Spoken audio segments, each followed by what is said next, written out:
কোটা সংস্কার আন্দোলন ও তার প্রেক্ষিতে উদ্ভূত পরিস্থিতিতে অনেকে অপ্রত্যাশিতভাবে আহত এবং নিহত হয়েছে।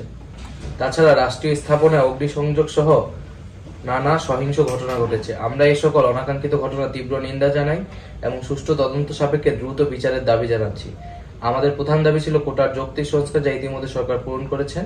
এখন শিক্ষার সুষ্ঠু পরিবেশ নিশ্চিত করার লক্ষ্যে দ্রুত শিক্ষা প্রতিষ্ঠান খুলে দেওয়ার জন্য সরকারের প্রতি জোর আহ্বান জানাই। সার্বিক স্বার্থে আমরা এই মুহূর্তে থেকে আমাদের কর্মসূচি প্রত্যাহার করছি। প্রিয় দেশবাসী, সবাইকে আসসালামু আলাইকুম। আমি মাহিন, বৈষম্য বিরোধী ছাত্র আন্দোলনের একজন সমন্বয়ক হিসেবে আমি দায়িত্ব পালন করছি। আপনারা সবাই আজকের ঘটনা সম্পর্কে সম্পূর্ণ অবগত আছেন। আমাদের 6 জন সমন্বয়ককে ডিবি কার্যালয়ে তুলে নিয়ে লিখিত বিবৃতি নেওয়া হয়েছে। এ ব্যাপারে দেশবাসীর ভেতরে অনেক প্রশ্ন